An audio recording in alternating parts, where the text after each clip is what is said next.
Good morning to one and all. Welcome back to Online Education Channel by VMC. This is Vaijayanti Patil from Turve MPS, and today we are going to deal with nervous tissues and meristematic tissues from Introduction to Biotechnology. Let us quickly revise what we have learned in our last class. We have dealt with the muscular tissue, which is of three types: striated muscle, smooth muscles, and cardiac muscle. The striated muscles are elongated, cylindrical in shape. They are multinucleated and they show striation, that is, dark and light bands are present on these muscles. Movement of striated muscle is under the control of our will, hence it is also known as voluntary, or it is called as voluntary in nature. Then the second type of muscle was the smooth muscles, which are short in size. They are spindle shaped with centrally placed nuclei. Smooth muscles do not show any type of striation, that is, no dark or light bands on it. Hence, it is also called as unstriated muscles. Movement of the smooth muscles is not under our control. Hence, these muscles are also called involuntary muscles. Third was the cardiac muscles, which are specially found only in the wall of heart. These are also cylindrical, but they are branched. They show uninucleated and they also have dark and light bands. Hence, it is also striated. Movement of the cardiac muscle is not under our control. Hence, they are also known as involuntary muscles. Main function of the cardiac muscle is contraction and relaxation of the heart. Wait, beta.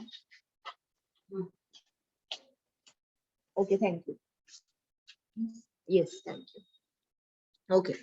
Now we are going to deal with the another type of tissue, which is similar to computer.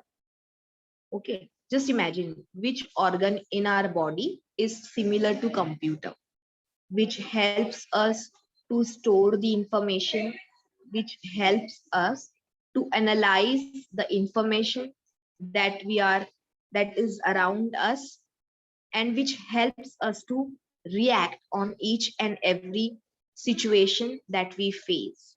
Yes, you all guessed it correctly. It is the brain of our body. Brain helps us to collect the information, store the information, and to react on the ongoing situations as per our past previews. Now, this brain is composed of a specialized tissue, also called as nervous tissue. In this, you have three types of nervous tissues. One is known as sensory neuron, which helps us to receive the information from the outer world as well as any change that is going on inside our body. It is sensed by the sensory neuron. Then there is a second type of nervous tissue, which is called as interneuron. Now, it acts as a bridge. It acts as a bridge between the sensory and the motor neuron. Whereas the third neuron is known as motor neuron. It is also known as effector. Whatever response we give, now say for example, if there is sand particle is entering in our eyes, we immediately close our eyes, we blink our eyes, or we rub our eyes. Okay, so that is a reaction given by our body for the sand particle that is entering inside our eyes. Okay, so entry of the sand in the eyes is a stimuli that is received by the sensory neuron, and blinking of eyes or closing the eye is a reaction that is given by our body, which is caused by the motor neuron. Today, we are going to learn in detail about this nervous tissue. We'll be learning the structure of nervous tissue. Now, here is the image of the nervous tissue. Remember, student, nervous tissue is also called as neuron.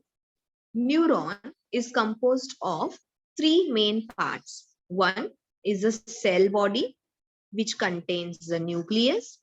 Second is the long cytoplasmic extension, a long extension coming out of the cell body, which is known as axon, and the small branches extending from the cytoplasm, which are known as dendrites.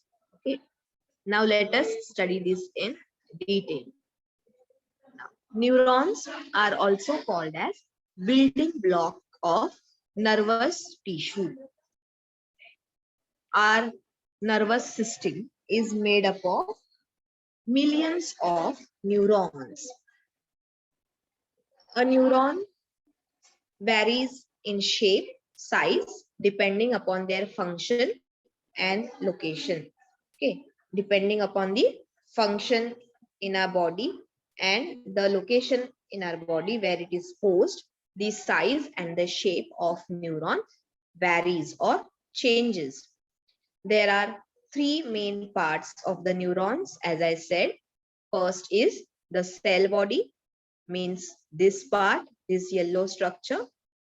Second is the dendrites, means these cytoplasmic extensions which are coming out of the cytons. They actually receives the stimuli. And the third part is the axon, which is this cytoplasmic extension. This is known as axon. Now, let us study in detail about the cell body. Okay. Now, this is also called the core of neuron or soma in the other word. Soma meaning cell. Okay. Why is it called as core of the neuron?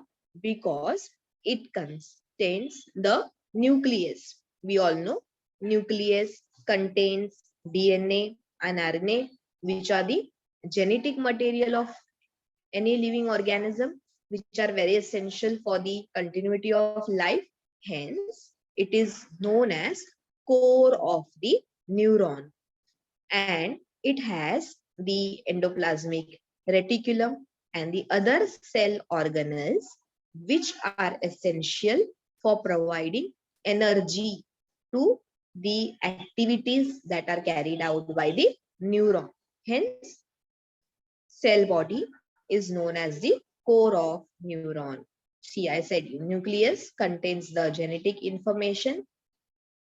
This contains the Nissl granules, the small dots that you can see inside or around the nucleus, which is known as Nissl's body or Nissl's granule, which are actually the endoplasmic reticulum, where energy generation takes place. The next part of the neuron is axon. Now, what is axon? Axon is a tube-like structure. This is a tube-like structure that carries electrical impulse from the cell body to the axon terminal that passes the impulse to the another neuron. Now remember, a nervous tissue is made up of the chain of such neurons. Okay. Now, where this end, the other neuron is present. Below that, the other neuron is present. Okay. So, in our body, we can find chain of the neurons. The stimuli that we receive from the outer world, that is whatever we see, we touch, we feel, okay, which is received by this neuron, is carried out by the axon. It is carried out by the axon to the axon terminal, from where the impulse or the information passes to the next neuron. Okay. The third part is dendrite. What are dendrites? They are branch-like structure that functions by receiving messages from other neurons and allow the termination of transmission of message to the cell body. Okay. So these are the dendrite.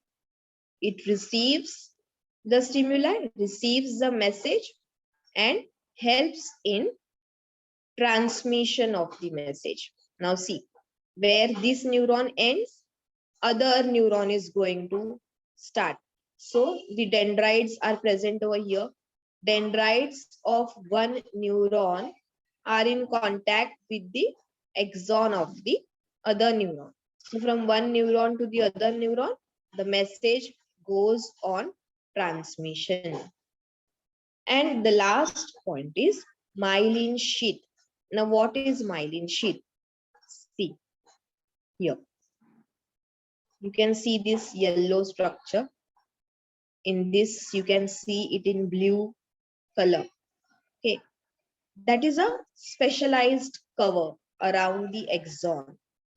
Myelin sheath is a special cover around the axon which insulates the axon, which helps in insulation of the axon. From what? From the charge of the ions. And it also helps rapid transmission of the messages. How? See, here you can see there is a gap between the myelin sheath. This yellow structure is a myelin sheath. Then there is a gap. Again, there is another coat of myelin sheath. This gap is known as node of Ranvier. Now, when the impulse passes, it jumps from one sheet to the other sheet. In that way, the rapid transmission of the impulse is possible because of myelin sheath. See, over here you can see the charge that you are seeing. It is the electric impulse. See, here around this axon, there is no myelin sheath, whereas here myelin sheath is present. Now see the speed, just compare the speed at which the impulse is getting transferred. See, here it is stopped in the midway, whereas here it just goes on quickly. So myelin sheath helps in faster transmission of the impulse. It helps in faster transmission of the impulse. Now, there are some facts regarding this axon. Axons can be very long in our body. Here are a few examples. In human, there are the axons which are around 1 meter in length, whereas in elephant, the axons of around 3 meters length are found, whereas in the whale, 30 meters length axons are also found. Now, talking about functions of the nervous tissue. Cells of the nervous tissue are specially made to become excited and to conduct that excitation from one part of the body to the other. Now, what is meaning of this? See, these cells are specially developed in such a way that whenever it receives a stimuli. Now, what is stimuli? Whatever we see, whatever we hear, whatever we touch, all these are known as stimuli, from where whatever change in the environment is taking place is recorded by the body. That thing is known as stimuli. Okay. Once the nervous tissue or the neuron, sensory neuron, receives the stimuli, electric impulse is generated. because the neuron gets excited. Due to that excitement, an electric impulse is generated, which is then carried out by the axon to the other part. Okay, means if the stimuli is received by the sensory neuron, it is carried out from the intermediate neuron to the motor neuron or to the brain, where the stimuli is interpreted, it is understood, and according to the situation, the response is given by our body. Say for example, as I said, see, if I touch any hot object, I get the sensation of hot, heat. Okay, as soon as I touch the hot object, I'll immediately take my hand back, right? So the heat, the sense of heat, it is a stimulus.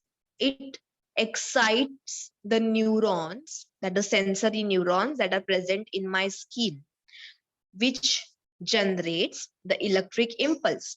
This electric impulse is then carried to the brain, where it is understood and a response is given. Now, what is the response? I immediately take my hand back. Anyone, even you, if you touch the hot object, you'll take your hand back immediately. Okay, so taking your hand back, it is a response. So these nervous tissues are specially designed to get excited on receiving the stimuli and responding according to the stimulus. Nervous tissue enables us to respond to stimuli. Which stimuli do we receive? Touch, sound, odor, color. Okay, that is through your skin, whatever stimuli you receive, sound, whatever you hear, odor, whatever you can smell. It can be a pleasant smell or it can be a bad odor. Then colors, or whatever you see around with your eyes, and even through your tongue, whatever you are eating, whether it is spicy, whether it is sweet, whether it is sour, okay, or it is bitter. All these are sensations for which the sensory neurons are present in that particular organ, which can sense all these differences and help us to give response to that particular stimuli. Now, it senses the change within our body and the outer environment and helps our body to adjust accordingly. Now, what does this mean? See, it senses the change within our body and the outer environment. For example, now there is October heat. The climate is very hot. To keep your body cool, you feel thirsty, you feel like drinking more water, you start sweating when you are outside. Okay, now what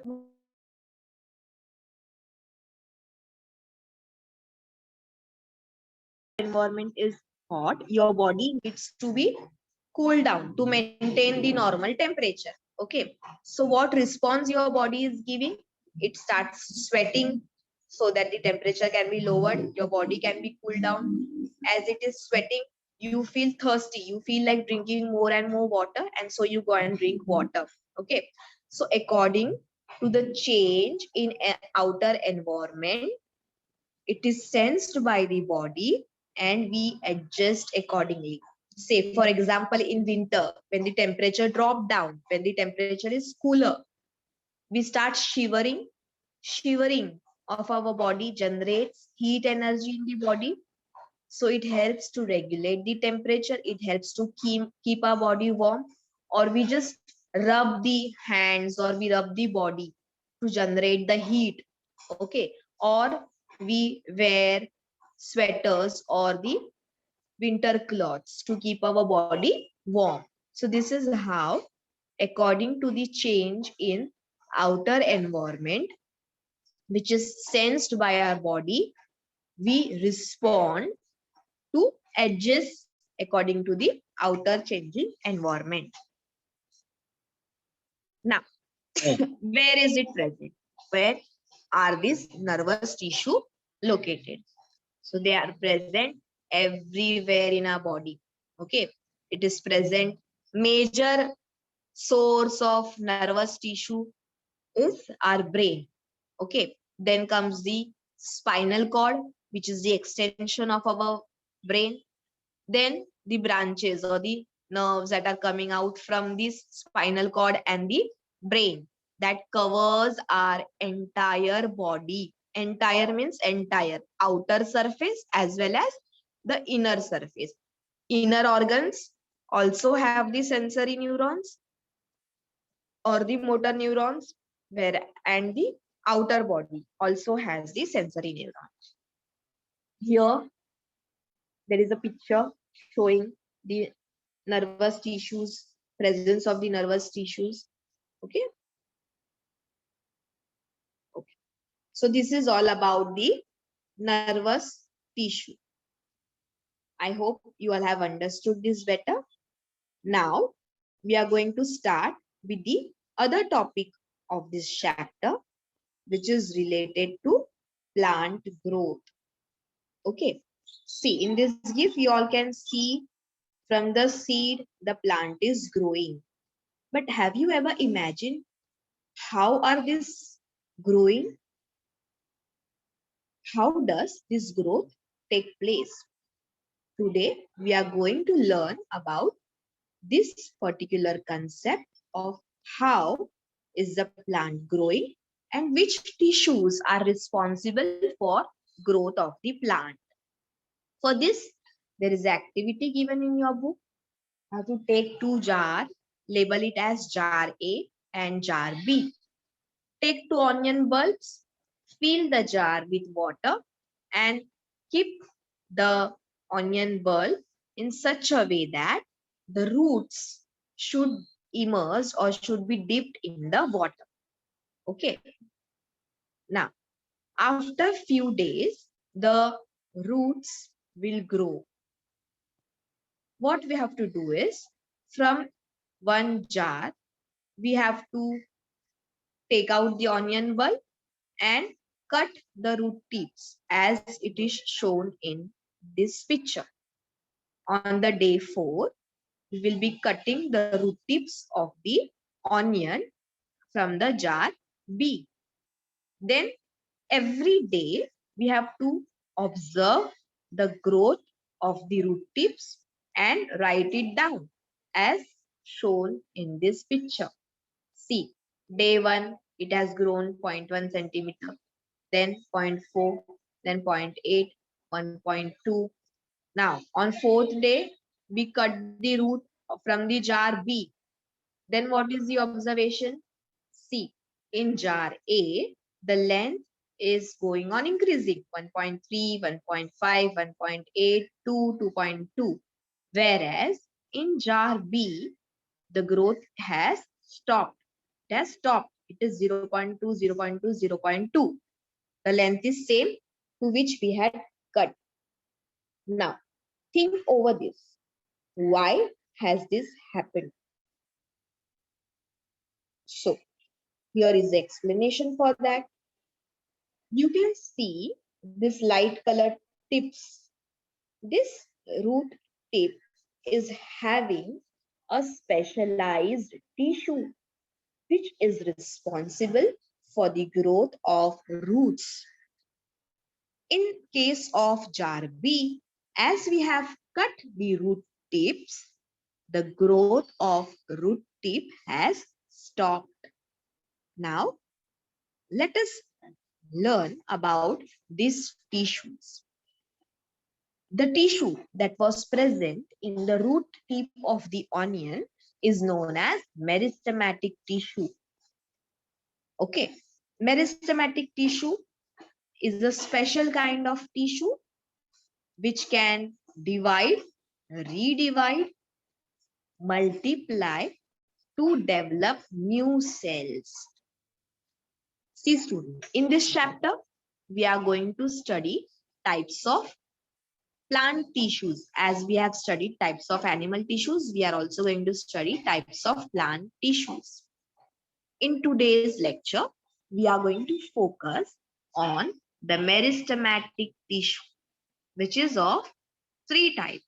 The first is apical meristeme, second is a lateral meristeme, and the third is intercalary meristeme. Now, what are all these? Let us study. First, structure of meristematic tissue. Okay. All these pink small cells that you see over here, they are the meristematic tissue.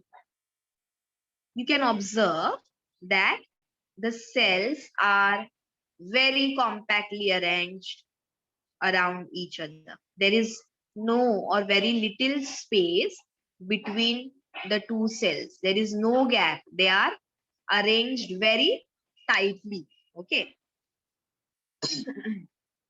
And it contains a thick cytoplasm. The pink the pink color stain that you can see inside the cell, they are known as, it is known as cytoplasm. Okay. So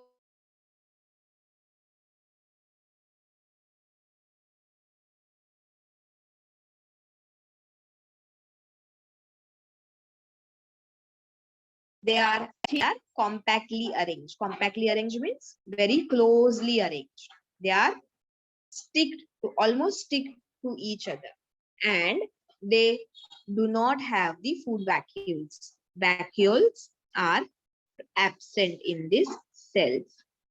They are highly active. Highly active means they keep on dividing and redividing. They keep on multiplying or continuously multiplying. Okay, so they are known as highly active cells and are responsible for bringing about growth of the plant. That is the main function. Now, here are the types of meristematic tissue. First is apical meristeme. Apical meaning the apex, that is tip. Okay, it can be a tip of the shoot. Shoot means the upper branch, or the tip of the root. Okay, apical means tip, either the tip of the shoot or the tip of the root. Then the second is intercalary meristeme. What is intercalary meristeme? It is present at the nodal region. Now, what is nodal region? The place where the leaf is attached to the stem is known as node. The meristeme, the meristematic tissue that is present at the nodal region, they are known as the intercalary meristeme. And the third one is the lateral meristeme. Lateral meristeme, which is present inside the stem. Now we will be looking at it in the details. First is the apical meristeme. Okay. See, I explained this apical meristeme at the tip of root and at the root tip of the stem. So apical meristems are found over here, which is the tip of the shoot, and here, which is the tip of the root. Shoot means stem and this is root. Okay. See, the growth of, see here you can observe, the growth is occurring two ways. The shoot is going above the soil surface, whereas the root is going deep inside the soil. Okay, so the plant is growing in upward direction as well as it is growing in the downward direction. Why is this occurring? It is because of division and redivision and multiplication of these apical meristeme. this apical meristem, okay, because of which the growth is occurring. You can see it clearly how the roots are penetrating in the soil or the shoot is going above the soil surface. Okay. Now, the apical meristem is responsible for increase in the length of the stem, and length of the root. Remember this? Just keep this image in your mind. The plant is growing above the ground, that is the stem is growing, and below the ground the root is growing deep inside the soil. Who causes this? It is because of the apical meristem that is present at the tip of the shoot and tip of the root. Then the second type is intercalary meristem. As I said, it is present near the nodal region. It is present near the nodal region. Means where? Means at the base of petiole of the leaves and of branch. Now what is this? Petiole means the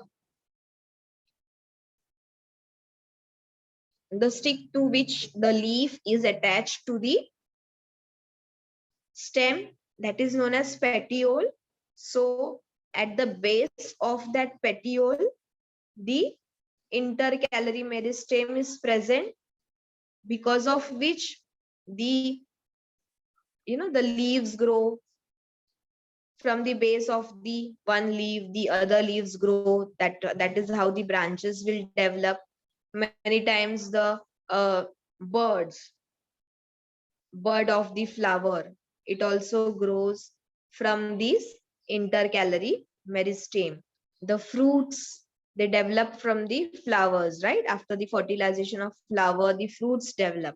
So all this is due to the intercalary meristem. See, this is called as flower. This stage is known as bud stage. The bud of the flower or the fruits of the flower that grow are because of this intercalary meristem. See, they are responsible for formation of leaves and formation of flower. Who are responsible? Intercalary meristem are responsible for formation of leaves and flowers. And of course, fruits also, because fruit develops after fertilization of flower. Then the third type of meristematic tissue is the lateral meristem. Now, what is lateral? See here, you can see these lines, purple, yellow, and blue, right? Now, this purple color is the phloem and the blue color is the xylem. Okay, now what are the xylem and phloem? These are called as conducting tissue. They conduct water and the nutrient. In between this conducting tissue, a thin branch, a thin layer of the meristematic tissue is present, which is responsible for growth of these tissues. That tissue is known as cambium or the lateral meristem. Okay, it is present both in the root as well as in the stem. Now, what is it responsible for? The lateral meristem is responsible for increase in the girth, which means diameter of the root and the stem.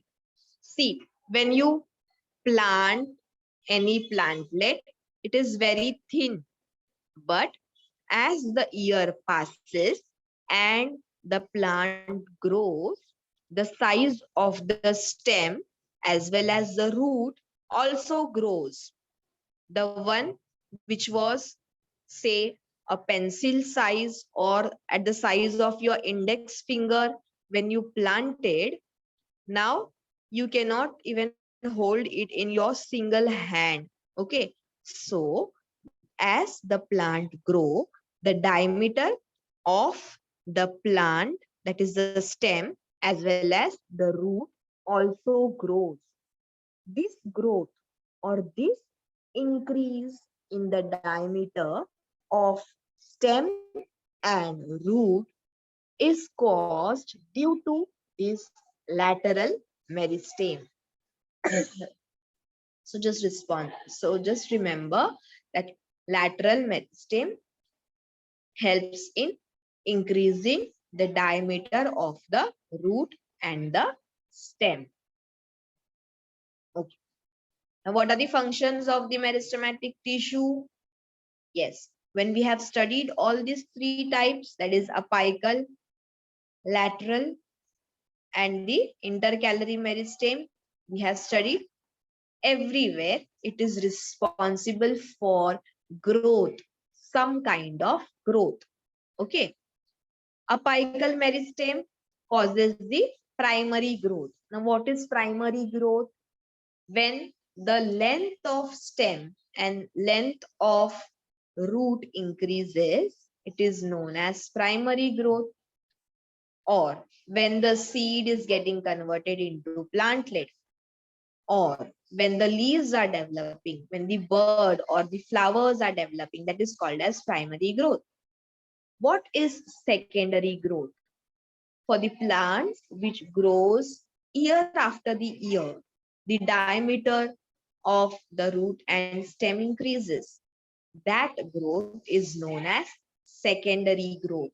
That is increase in the breadth of the stem or the root, that is known as secondary growth. So meristematic tissue is responsible for growth of the plants. Okay, now let us quickly recap what we have studied today. In case of plant tissues, we have studied the meristematic tissue. What are meristematic tissues? The tissue that keeps on dividing and redividing. These are highly active tissue. This is a tissue made up of highly active cells which are rich in cytoplasm. It shows conspicuous nucleus and they are very compactly arranged without intercellular spaces. The cells of this tissue are thin-walled. Meristematic tissue are of three types. Based on their position, they are classified into three types. The first is called as apical meristem.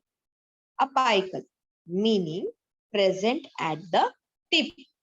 Now remember this, tip doesn't mean only the upper tip. It is present at the tip of the stem as well as at the tip of the root. So apical meristems are found at the tip of root and the stem. If we talk about function, apical meristem helps in increasing the length of root and stem. Okay. Then the second type is intercalary meristem. Intercalary meristem is present at the base of petiole. What is base of petiole? See, I'll just draw it and show you. Now, this is a leaf, right? We all know there is a stick below the leaf, which is attached to the stem. Okay. Many time other branch grow from here or even from this point. Okay. So this point where the petiole is attached to the stem, this is known as intercalary meristeme. Remember, it is called as intercalary meristeme. Okay. What is it responsible for? It is responsible for growth of other branches of the trees, as well as the formation of leaves and the formation of flowers. So these are the major function: formation of leaves and formation of flower. Then the third type is lateral meristeme. Lateral meristeme is found inside the root and the stem, especially in between the conducting tissues. Okay. So as the year passes and the plant grows, the conducting tissues will also keep on growing. As this keeps on growing, the diameter of the stem and the diameter of the root also increases. So the lateral meristeme causes increase in the girth. Diameter is also known as girth of the plant. It causes increase in the girth of the root and stem. Okay. One more thing. We have also studied about the nervous tissue. Remember, nervous tissue is majorly composed of neurons. Okay. Now, what are these neurons? The neurons are the specialized cells which are excited on receiving the stimuli. They generate the impulse and they also carries that impulse from one end to the other end. Okay. Now, you might get a question as describe the structure of nervous tissue, wherein you need to discuss about the four components of neurons. Okay. Now, what are these four components? You have the cell body. Okay, this is the cell body. Inside this, you have a nucleus. Then, this is known as cell body. Okay. Then, it gives out the extensions, the branches of the extensions. These are known as dendrites. Okay. These are known as dendrites. It receives the stimuli. Then there is a long extension of the cytoplasm. This extension is known as axon. It is just a cytoplasmic extension. Now, what is special about the cell body? I'm taking lecture. Please wait for a while. Ruko. Okay. So, in the cell body, there are small granules present. They are also known as measles granule. These are actually the rough endoplasmic reticulum, okay, which is very essential for generation of the energy. Nucleus, cell body also contains nucleus, which has the genetic material, that is DNA and the RNA, which is essential for transmission of the information. The axon, which will carry it out. See, now impulse is generated from impulse. The stimulus is received from here. On receiving the stimulus, the neuron will get excited. It will generate an electric impulse. This electric impulse will pass on from here, from the axon. It will go. So work of axon is just transmission of the neuron. Now in this, I also said around the axon, sometimes there is a covering, specialized covering present, which is known as myelin sheath. Presence of the sheath helps in insulation of the axon, as well as it helps in faster transmission of the impulse. Whereas if the axon, if the myelin sheath is absent, the transmission takes little time, even though that is faster. Okay. So this is the structure of neuron that you are supposed to write. Then draw a neat label diagram of nervous tissue. Same diagram which I showed you right now. You have to practice labeling that diagram, drawing it by yourself and labeling. Okay. All that you have to show is cell body, dendrite, axon, nucleus, and the mesial granules. What are the types of plant tissue? We have studied about the meristematic tissue and the permanent tissue. Meristematic tissue, in this we have studied about the three types, that is the apical meristeme, the lateral meristeme, and the intercalary meristeme. You have to describe all these three.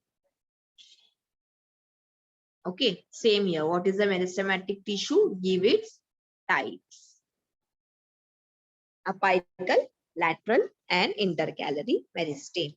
You have to describe this. So this is your assignment. You can just take a screenshot of this. Over here, what is meristematic tissue? You have to define what is meristematic tissue. What will you write? The tissue which is made up of specialized cells which are highly active, rich in cytoplasm, thin walled, and capable of dividing and redividing to form new cells. They keep on forming new cells. That tissue is known as meristematic tissue. Okay. And just take a screenshot of this. These are the three types with its location and function. So take a screenshot and you can write it in the answer.